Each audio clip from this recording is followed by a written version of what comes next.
Item ಯಾವುದೇ ಇರಲಿ try ಮಾಡಿ ಆಚಿ ಚಿಕನ್ ಮಸಾಲಾ. ಯೋಗೇಶ್ ಗೌಡ ಕೊಲೆ ಪ್ರಕರಣಕ್ಕೆ ಸಂಬಂಧಪಟ್ಟಂತೆ ಅಂತಿಮವಾದಂತಹ ತೀರ್ಪು ನಿನ್ನೆ ಹೊರಬಂದಿದೆ.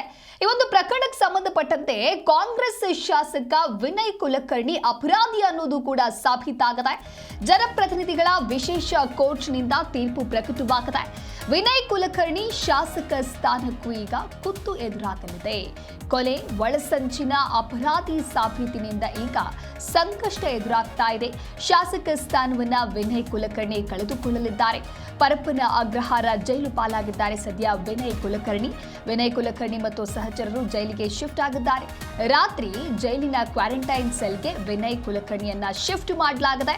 ತಡವಾಗಿ ಬಂದ ಹಿನ್ನೆಲೆಯಲ್ಲಿ ಖೈದಿ ಸಂಖ್ಯೆಯನ್ನ ಇವತ್ತು ನೀಡುವಂತ ಸಾಧ್ಯತೆಗಳಿದೆ. ಕೆಲವು ದಿನ ಕ್ವಾರಂಟೈನ್ ಸೆಲ್ನಲ್ಲೇ ಜೈಲಾಧಿಕಾರಿಗಳು ಇವರನ್ನ ಹಿಡಿದಿದ್ದಾರೆ. ಲಾ ಪ್ರೊಸೀಜರ್ ಮುಗಿದ ನಂತರ ಮೇನ್ ಜೈಲಿಗೆ ಇವರನ್ನ ಶಿಫ್ಟ್ ಮಾಡುವಂತಹ ಕೆಲಸ ಕೂಡ ಆಗುತ್ತೆ. ಜಿಲ್ಲಾ ಪಂಚಾಯತ್ ಸದಸ್ಯ ಯೋಗೇಶ್ ಗೌಡ ಕೊಲೆ ಪ್ರಕರಣಕ್ಕೆ ಸಂಬಂಧಪಟ್ಟಂತೆ ಸದ್ಯ ಈ ರೀತಿಯಾದಂತಹ ತೀರ್ಪು ಹೊರಬಂದಿದೆ.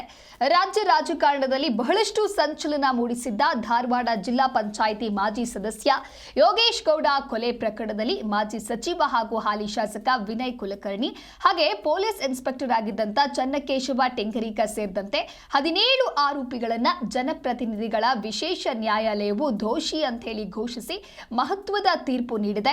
ಶಿಕ್ಷೆ ಪ್ರಮಾಣವನ್ನ ಇವತ್ತಿಗೆ ಕಾಯ್ದಿರಿಸಿದೆ. ಯೋಗೇಶ್ ಗೌಡ ಕೊಲೆ ಪ್ರಕರಣಕ್ಕೆ ಸಂಬಂಧಪಟ್ಟಂತೆ ಸುಮಾರು 10 ವರ್ಷಗಳ ಕಾಲ ಸುದೀರ್ಘವಾದಂತಹ ವಿಚಾರಣೆಯನ್ನ ಮಾಡಲಾಗಿತ್ತು. ಇನ್ನು ನಗರದ ಜನಪ್ರತಿನಿಧಿಗಳ ವಿಶೇಷ ನ್ಯಾಯಾಲಯ ನಿನ್ನೆ ಸಂಜೆ ಅಂತಿಮವಾದಂತಹ ತೀರ್ಪನ್ನ ಹೊರಡಿಸಿದೆ.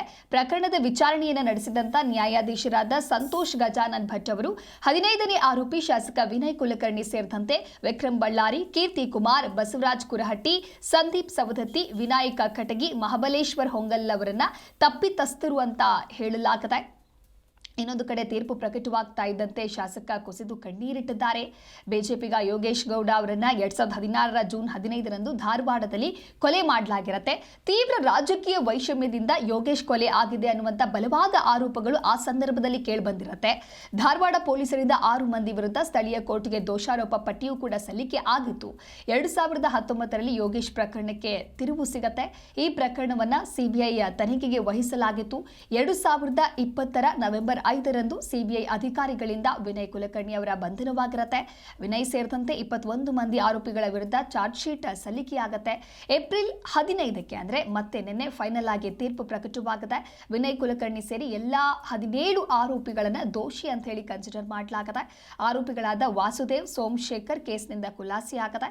A1 ಆರೋಪಿಯಾಗಿರುವಂತಹ ಬಸವರಾಜ್ ಮುತ್ತಗಿ ಹಾಗೆ A17 ಶಿವಾನಂದ್ ಮಾಫಿ ಸಾಕ್ಷಿಯಾಗಿದ್ದಾರೆ. ಇನ್ನೊಂದು ಕಡೆ ನ್ಯಾಯಾಧೀಶರಾದ ಸಂತೋಷ್ ಗಜಾನನ್ ಭಟ್ ಅವರು ಕೊಲೆ ಪ್ರಕರಣದಲ್ಲಿ ವಿನಯ್ ಕುಲಕರ್ಣಿ ದೋಷಿ ಅಂತ ತೀರ್ಪು ನೀಡುವುದಂತ ಸಂದರ್ಭದಲ್ಲಿ ಅವರು ಅಲ್ಲೇ ಕುಸಿದು ಬೀಳ್ತಾರೆ. ಇದಕ್ಕೆ ಸಂಬಂಧಪಟ್ಟಂತೆ ಮತ್ತೊಂದು ಬ್ರೇಕಿಂಗ್ ಅಪ್ಡೇಟ್ ಲಭ್ಯವಾಗ್ತಾ ಇದೆ. ವಿನಯ್ ಕುಲಕರ್ಣಿಗೆ ಗಲ್ಲು ಶಿಕ್ಷೆಯೋ ಅಥವಾ ಜೀವಾವಧಿಯೋ ಅನ್ನುವಂತಹ ಚರ್ಚೆ ಆಗಿದೆ. ಇವತ್ತು ಶಿಕ್ಷೆಯ ಪ್ರಮಾಣವನ್ನ ವಿಶೇಷ ಕೋರ್ಟ್ ಪ್ರಕಟಿಸುತ್ತೆ. ಬೆಂಗಳೂರಿನ ಜನಪ್ರತಿನಿಧಿಗಳ ವಿಶೇಷ ಕೋರ್ಟ್ನಿಂದ ತೀರ್ಪು ಹೊರಬೀಳಲಿದೆ. ಜನಪ್ರತಿನಿಧಿಗಳ ವಿಶೇಷ ಕೋರ್ಟ್ನತ್ತ ಈಗ ಇಡೀ ಕರ್ನಾಟಕದ ಚಿತ್ತ ನೆಟ್ಟಿದೆ. ವಿನಯ್ ಕುಲಕರ್ಣಿಗೆ ಗಲ್ಲು ಶಿಕ್ಷೆಯಾಗುತ್ತಾ ಅಥವಾ ಜೀವಾವಧಿ ಶಿಕ್ಷೆಯಾಗುತ್ತಾ? ವಿನಯ್ ಕುಲಕರ್ಣಿ ಮೇಲಿರುವಂತಹ ಸೆಕ್ಷನ್ಗಳು ಯಾವುದು, ಅದಕ್ಕೆ ಎಷ್ಟು ವರ್ಷಗಳು ಶಿಕ್ಷೆ ನೀಡುವಂತ ಸಾಧ್ಯತೆಗಳಿದೆ ಅನ್ನೋದರ ಕುರಿತಂತೆ ನೋಡ್ತಾ ಹೋಗೋಣ. ಇನ್ನು IPC 302 ಅಡಿ ಅಂದ್ರೆ ಜೀವಾವಧಿ ಶಿಕ್ಷೆಯ ಪ್ರಮಾಣ ನೋಡ್ತಾ ಹೋಗೋದಾದ್ರೆ, ಯಾರಾದ್ರೂ ಒಬ್ಬ ವ್ಯಕ್ತಿಯನ್ನ ಉದ್ದೇಶಪೂರ್ವಕವಾಗಿ ಕೊಲೆ ಮಾಡಿದ್ರೆ ಅಥವಾ ಕೊಲೆಗೆ ನೇರ ಕಾರಣವಾದ್ರೆ IPC ಸೆಕ್ಷನ್ 302ರ ಅಡಿಯಲ್ಲಿ ಕೇಸ್ ಹಾಕಲಾಗುತ್ತೆ. ಈ ಸೆಕ್ಷನ್ ಅಡಿಯಲ್ಲಿ ದೋಷಿ ಅಂತ ಹೇಳಿ ಏನಾದ್ರೂ ಸಾಬೀತಾಯಿತು ಅಂದ್ರೆ ಕನಿಷ್ಠ ಜೀವಾವಧಿ ಶಿಕ್ಷೆ ಅಥವಾ ಗರಿಷ್ಠ ಮರಣದಂಡನೆ ಶಿಕ್ಷೆ ವಿಧಿಸೋದಕ್ಕೆ ಅಲ್ಲಿ ಅವಕಾಶ ಇದೆ. ವಿನಯ್ ಕುಲಕರ್ಣಿ ಅವರು ಯೋಗೇಶ್ ಗೌಡರ ಹತ್ಯೆಯಲ್ಲಿ ಭಾಗಿಯಾಗಿದ್ದಾರೆ ಅನ್ನೋದು ಸಾಬೀತಾಗಿರೋದ್ರಿಂದ ಈ ಸೆಕ್ಷನ್ ಅಡಿ ಅವರಿಗೆ ದೊಡ್ಡ ಮಟ್ಟದ ಜೈಲು ಶಿಕ್ಷೆ ಕಾದಿದೆ. ಇನ್ನೊಂದು ಕಡೆ IPC 120B ಅಡಿಯಲ್ಲಿ ಕೊಲೆಗೆ ಸ್ಕೆಚ್ ಹಾಕಿದ್ರೆ ಏನ್ ಆಗುತ್ತೆ ಅಂತ ನೋಡ್ತಾ ಹೋಗೋದಾದ್ರೆ, ಇದು ಅತ್ಯಂತ ಅಪಾಯಕಾರಿಯಾದಂತ ಸೆಕ್ಷನ್. ಇದು ಯಾವುದು IPC 120B. ಕೊಲೆಯಲ್ಲಿ ನೇರವಾಗಿ ಇವರು ಭಾಗಿಯಾಗಿಲ್ಲ ಅಂತ ಅಂದ್ರೂ ಕೂಡ ಕೊಲೆ ಮಾಡೋದಕ್ಕೆ ಸಂಚು ರೂಪಿಸಿದ್ರೆ ಅಥವಾ ಬೇರೆಯವರ ಜೊತೆಗೆ ಸೇರಿ ಸ್ಕೆಚ್ ಹಾಕಿದ್ರೆ ಈ ಸೆಕ್ಷನ್ ಅಪ್ಲೈ ಆಗುತ್ತೆ. ಇತರರ ಜೊತೆಗೆ ಸೇರಿ ವಿನಯ್ ಕುಲಕರ್ಣಿ ಕೊಲೆಗೆ ಒಳಸಂಚು ರೂಪಿಸಿದ್ರು ಅನ್ನೋದು ಸಿಬಿಐ ತನಿಖೆಯಲ್ಲಿ ಸಾಬೀತಾಗಿದೆ.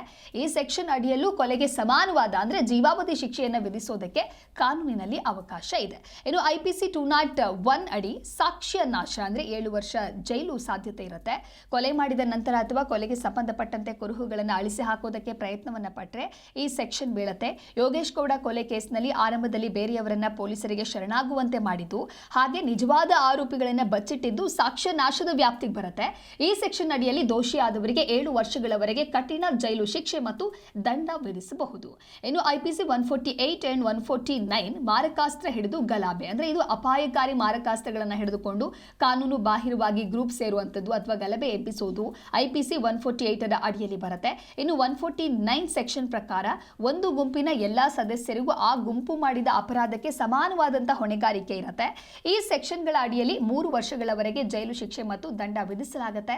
ಧಾರವಾಡದ ಜಿಮ್ ಒಳಗೆ ಮಾರಕಾಸ್ತ್ರಗಳೊಂದಿಗೆ ನುಗ್ಗಿ ಹತ್ಯೆ ಮಾಡಿರುವುದು ಇಲ್ಲಿ ಪ್ರಮುಖವಾಗಿದೆ.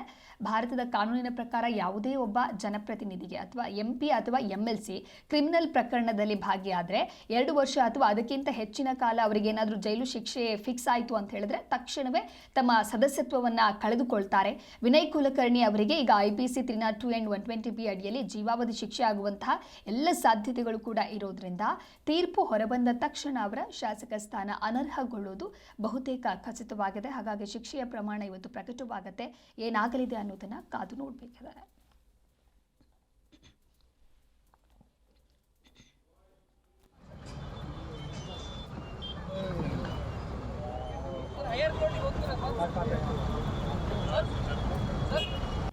ಅದು ಬಂದಿಲ್ಲ ನೋಡು, ಇದು ಬಂದಿಲ್ಲ ನೋಡು.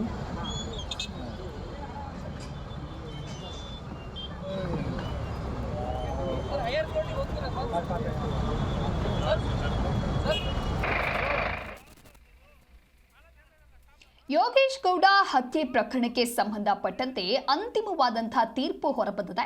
ಇನ್ನು ಈ ಪ್ರಕರಣಕ್ಕೆ ಸಂಬಂಧಪಟ್ಟಂತೆ ವಿನಯ್ ಕುಲಕರ್ಣಿ ಅವರು ಅಪರಾಧಿ ಅನ್ನುವಂಥ ತೀರ್ಪು ಪ್ರಕಟವಾಗಿದೆ. ದೋಷಿಯಾಗಿರುವ ವಿನಯ್ ಕುಲಕರ್ಣಿ ಮುಂದಿನ ಹಾದಿ ಏನು? ಕೊಲೆ ಪ್ರಕರಣದಲ್ಲಿ ಶಾಸಕ ವಿನಯ್ ಕುಲಕರ್ಣಿ ದೋಷಿಯಾಗಿರುವಂತಹ ಹಿನ್ನೆಲೆಯಲ್ಲಿ ಮುಂದಿನ ಹಾದಿ ಏನು, ಅವರ ಮುಂದಿನ ನಡೆ ಏನು ಅನ್ನೋದು ಬಹಳಷ್ಟು ಚರ್ಚೆಗೆ ಕಾರಣವಾಗ್ತಾ ಇದೆ. ವಿನಯ್ ಕುಲಕರ್ಣಿ ಕಾನೂನು ಹೋರಾಟ ಮಾಡೋದಂತೂ ಖಚಿತ. ವಿನಯ್ ಕುಲಕರ್ಣಿ ಕಾನೂನು ಹೋರಾಟ ಮಾಡೋದಕ್ಕೆ ಅವರಿಗೆ ಅವಕಾಶ ಏನೋ ಇದೆ. ಸೆಷನ್ಸ್ ಕೋರ್ಟ್ ಆದೇಶವನ್ನ ಪ್ರಶ್ನೆ ಮಾಡಿ ಹೈಕೋರ್ಟ್, ಸುಪ್ರೀಂ ಮೊರೆ ಹೋಗುವಂತ ಅವಕಾಶ ಇದೆ. ಸೆಷನ್ಸ್ ಕೋರ್ಟ್ ತೀರ್ಪಿಗೆ ತಡೆ ನೀಡುವಂತ ಮನವಿಗೂ ಕೂಡ ಅವಕಾಶ ಇದೆ. ಶಾಸಕ ಸ್ಥಾನವನ್ನು ಉಳಿಸಿಕೊಳ್ಳೋದಕ್ಕೆ 1 ತಿಂಗಳ ಅವಕಾಶ ಇದ್ದು 1 ತಿಂಗಳ ಒಳಗಾಗಿ ಹೈಕೋರ್ಟ್ ಅಥವಾ ಸುಪ್ರೀಂ ಕೋರ್ಟ್ನಲ್ಲಿ ಅವರು ತಡೆಯಾಜ್ಞೆಯನ್ನು ತರಬೇಕಾಗತ್ತೆ. ಇನ್ನು ಇವತ್ತು ವಿನಯ್ ಕುಲಕರ್ಣಿಗೆ ಶಿಕ್ಷೆ ಪ್ರಮಾಣ ಪ್ರಕಟವಾಗಲಿದ್ದು, ಶಿಕ್ಷೆ ಪ್ರಮಾಣ ಪ್ರಕಟವಾದ ಬಳಿಕ ವಕೀಲರ ಜೊತೆಗೆ ಚರ್ಚೆಯನ್ನ ನಡೆಸಿ ಮುಂದಿನ ನಡೆಯ ಬಗ್ಗೆಯೂ ಕೂಡ ಮಾತುಕತೆಯನ್ನ ಆಡುವಂತ ಸಾಧ್ಯತೆ ಇದೆ. ಅಂದ್ರೆ ಯಾವುದೇ ಒಬ್ಬ MP ಅಥವಾ MLA ಕ್ರಿಮಿನಲ್ ಪ್ರಕರಣದಲ್ಲಿ 2 ವರ್ಷ ಅಥವಾ ಅದಕ್ಕಿಂತ ಹೆಚ್ಚಿನ ಕಾಲ ಅವರಿಗೆ ಜೈಲು ಶಿಕ್ಷೆ ಆದ್ರೆ ತಕ್ಷಣವೇ ತಮ್ಮ ಸದಸ್ಯತ್ವವನ್ನು ಕಳೆದುಕೊಳ್ಳಬೇಕಾಗಿರೋ ಒಂದು ಹಿನ್ನೆಲೆಯಲ್ಲಿ ಸದ್ಯ ವಿನಯ್ ಕುಲಕರ್ಣಿಗೆ ಇದೀಗ ಮತ್ತಷ್ಟು ಸಂಕಷ್ಟ ಎದುರಾಗಿದೆ. IPC 302 and 120B ಅಡಿಯಲ್ಲಿ ಜೀವಾವಧಿ ಶಿಕ್ಷೆ ಆಗುವಂತಹ ಸಾಧ್ಯತೆ ಇರೋದ್ರಿಂದ ತೀರ್ಪು ಹೊರಬಂದ ತಕ್ಷಣ ಅವರ ಶಾಸಕ ಸ್ಥಾನ ಅನರ್ಹಗೊಳ್ಳೋದು ಬಹುತೇಕ ಖಚಿತವಾಗಿದೆ. ಹಾಗಾಗಿ ಈಗ ವಿನಯ್ ಕುಲಕರ್ಣಿ ಕಾನೂನು ಹೋರಾಟಕ್ಕೆ ಕೂಡ ಅವರಿಗೆ ಅವಕಾಶ ಇದೆ. ಏನು ಮಾಡ್ತಾರೆ ಅನ್ನೋದನ್ನ ಕಾದು ನೋಡಬೇಕಾಗತ್ತೆ. ಇನ್ನೊಂದು ಕಡೆ ಶಿಕ್ಷೆಯ ಪ್ರಮಾಣ ಕೂಡ ಪ್ರಕಟವಾಗುತ್ತೆ, ಯಾವ ರೀತಿಯಲ್ಲಿ ಶಿಕ್ಷೆ ಆಗುತ್ತೆ ಅಂತ.